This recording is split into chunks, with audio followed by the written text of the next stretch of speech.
Hello दोस्तों, मेरे YouTube channel lifeline homeopathy में आपका स्वागत है। मैं डॉक्टर प्रमोद भालेकर आज आपके साथ डिस्कस करने वाला हूं कि होम्योपैथी में जो फंगल इन्फेक्शन का जो ट्रीटमेंट होता है उसमें हम माइंड के रूब्रिक्स का कैसे इस्तेमाल कर सकते हैं और कैसे हम सिंपल सी कन्वर्सेशन के माध्यम से ही हम करेक्ट मेडिसिन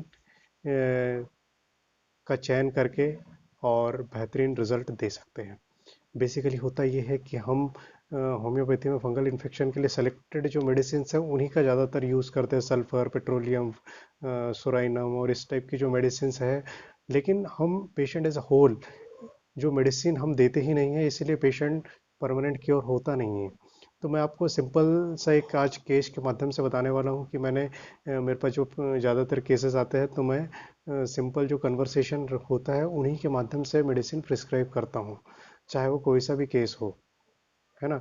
हम दोनों तरीके से कर सकते हैं। अगर माइंड के रूब्रिक्स अगर क्लियर हो तो हम उनके आधार पे प्रिस्क्राइब करते हैं, या फिर पेशेंट अगर कोई जनरल मॉडलिटीज़ या फिर पर्टिकुलर सिम्टम बहुत क्लियर दे रहा है तो हम उस सिम्टम को ले सकते हैं।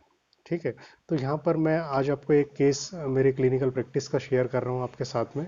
तो एक पेशेंट है जिनकी एज है 40 साल, और उनको फंगल इन्फेक्शन की प्रॉब्लम है लगभग 3 सालों से। ठीक है। इन्होंने पहले इट्राकोनाजोल और कई सारी क्रीम्स का यूज़ किया, और होम्योपैथी की भी कई सारी मेडिसिन, लगभग 30 से 40 मेडिसिन ये यूज़ कर चुके थे। उन्होंने सारी मेडिसिन के बारे में मुझे बताया। तो चलो पेशेंट और मेरी जो कन्वर्सेशन हुई मैं वो आपको बताता हूँ। तो पेशेंट मेरी क्लिनिक पर आया, और पेशेंट बैठा, उन्होंने फिर मैंने उनसे पूछा कि बताइए आपको क्या प्रॉब्लम है। तो पेशेंट ने कहा कि सर, मुझे ये खुजली की बीमारी हो गई है और इसमें बहुत ही ज़्यादा खुजलाहट होती है। उन्होंने मुझे सारे निशान दिखाए। निशान में काफ़ी बड़े बड़े रिंग टाइप के शेप के प्रॉब्लम थी, और जो निशान थे वो थाइस पर थे, जेनाइटल एरिया में थे, पीछे बटक्स पर थे, पेट पर थे।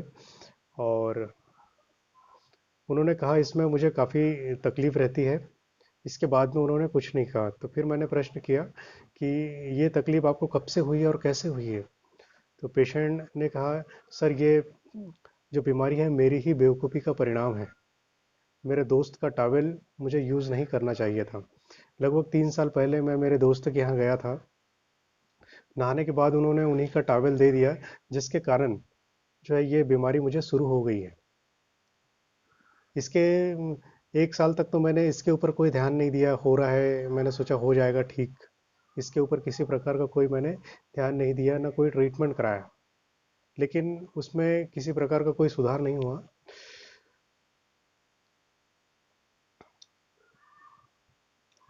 फिर मैंने पेशेंट से पूछा कि आपकी बीमारी के विषय में कुछ बताइए, किस चीज़ से ज़्यादा कम हो जाती है। तो पेशेंट, ऐसा कोई पक्का नहीं है। वो खुजली और बीमारी कभी भी बढ़ जाती है और कभी भी कम हो जाती है। लेकिन जब ये प्रॉब्लम होती है तो मैं पागल सा हो जाता हूँ। मुझे समझ नहीं आता मैं क्या करूँ। मुझे कुछ सूझता नहीं है कि मैं मतलब क्या करना चाहिए। एकदम से मुझे फिर खुजली के लिए क्रीम या दवाइयाँ लेना ही पड़ता है। उसके बिना बिल्कुल भी काम नहीं चल पाता है। मैंने रोगी से पूछा, इस बीमारी को लेकर आपको क्या चिंता फिक्र बनी है। रोगी ने कहा, चिंता कुछ नहीं है, यही डर बना रहता है कि ये बीमारी कहीं ज़्यादा बड़ा विकराल रूप न ले ले। जिसने जहाँ पे बताया वहाँ पे मैंने ट्रीटमेंट कराया है। यहाँ तक कि मैं इसका ट्रीटमेंट कराने के लिए बाबा लोगों के यहाँ भी जा चुका हूँ। इसके बाद मैंने पेशेंट से और भी कुछ प्रश्न किए, लेकिन किसी प्रकार का कोई जिनसे कोई रूब्रिक बन पाए इस टाइप का कोई आंसर नहीं मिला। खाली उन्होंने ये बताया कि ये जो बीमारी है इन्हें पसीने के द्वारा ज़्यादा बढ़ती है। ठीक है। तो इतना ही केस है। सिर्फ जो पेशेंट के जो मैंने इन कन्वर्सेशन के आधार पे जो रूब्रिक बनाया है वो मैं आपको बताता हूँ। तो सबसे पहला रूब्रिक बना था mind delirium, blame himself for his follies. मतलब इसका ये हुआ कि पेशेंट जो बीमारी हुई है उसके लिए अपने आप को जिम्मेदार मानता है। तो हम इस केस में ही नहीं बल्कि और भी जो केसेस होते हैं उसमें जब पेशेंट जो भी बीमारी होती है उसके लिए दूसरों को जिम्मेदार न मानते हुए सिर्फ अपने आप को उस गलती के लिए दोषी ठहराता है, दोषी मानता है, तो उस जगह हम इस रूब्रिक का यूज करते हैं। ठीक है। अगला रूब्रिक मैंने लिया था माइंड डिल्यूजन पोजेस्ड बीइंग। मतलब पेशेंट ने बताया कि जब उसे तकलीफ होती है तो उसे कुछ भी सूझता नहीं है, एकदम वो पागल सा हो जाता है, उसके ऊपर कोई चीज हावी सी हो जाती है ना, और उसे क्रीम या दवाई लेना ही पड़ता है। मतलब ये खुद अपने वश में नहीं रहता पेशेंट। तो यहाँ पर हम रूब्रिक लेते हैं माइंड डिल्यूजन पोजेस्ड बीइंग। ठीक है। अगला रूब्रिक है माइंड फियर एक्स्ट्रावेगेंस ऑफ। इसका मतलब ये हुआ कि पेशेंट जो है कि उसको डर है कि उसकी कहीं बीमारी बढ़ ना जाए। तो पेशेंट जब भी हमारे पास आते हैं और इस टाइप की बातें करते हैं कि हमको अभी तक उसने कोई ध्यान नहीं दिया उस बीमारी के ऊपर, लेकिन अब आया है और अब ये बोल रहा है कि मैं इस बीमारी के बढ़ जाने के कारण बहुत चिंतित हूँ, तो हम ये रूब्रिक लेते हैं।